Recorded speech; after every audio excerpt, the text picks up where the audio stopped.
has only become a bigger and bigger concern over the population. How do we make clean energy that doesn't destroy our planet?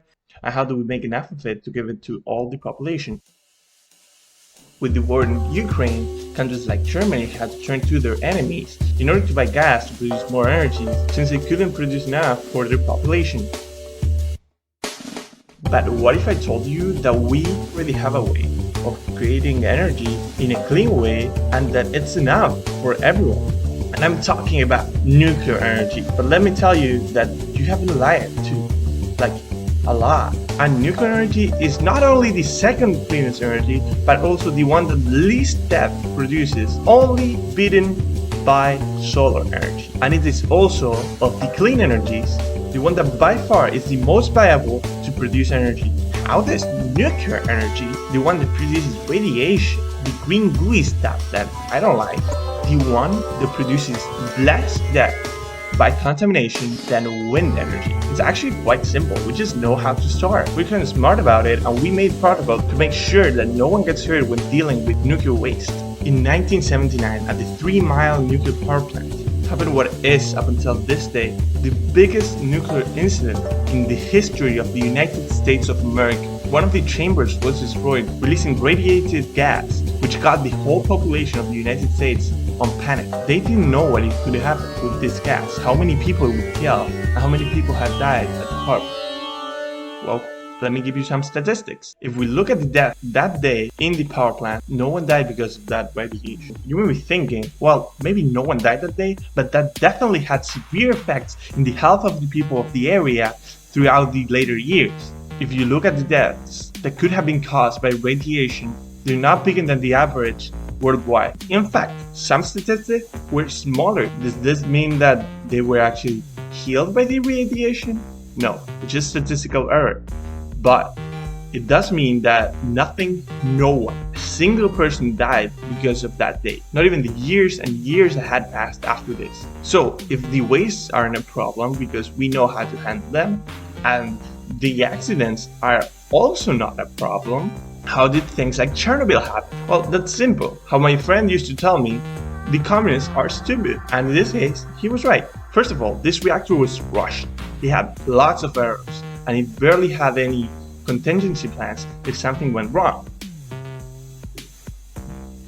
Second of all, that night they were testing it, and for some God knows reason, the people who actually knew how to use it left and just told the new guys, hey, just make it work, and they didn't.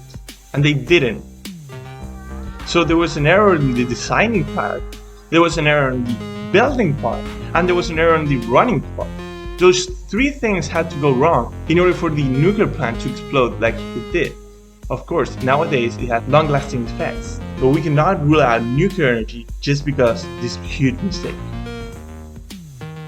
I want to take a second to talk about why people are so afraid of the nuclear and the radiation, because they're right. It's one of the most scary things that you could ever think of, and I am afraid of it too, up to some point. It's something that has the power to destroy a whole city in an instant, or that it can also be a little shining that you pick up in the forest and you start giving to your family, and you end up killing 15 people. Among them your daughter. It can be the reason why you spend 90 days in hospital fighting through hell, dying.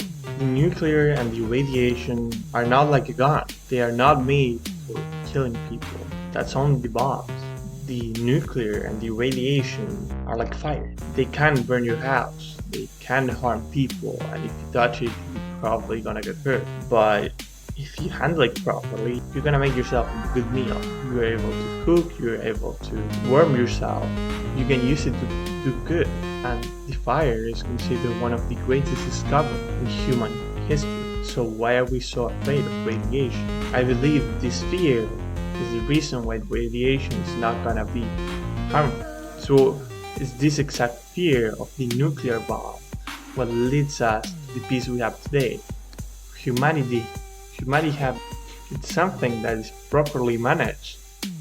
It can lead to extremely good things. The fact that if we don't manage it properly, we may cause mass destruction. We may lock an area of being used for years, decades. It's the reason why we won't make mistakes. We will have safety measures or with safety measures or with safety measures. I believe if we keep advancing in this way, we will show politicians that we're not afraid of this technology, that we want our world to be better and that we can do it. We will solve lots of our problems. Energy won't be a problem. I believe the best way of making actual change with this is showing that you are not afraid and telling other people that they shouldn't be afraid either.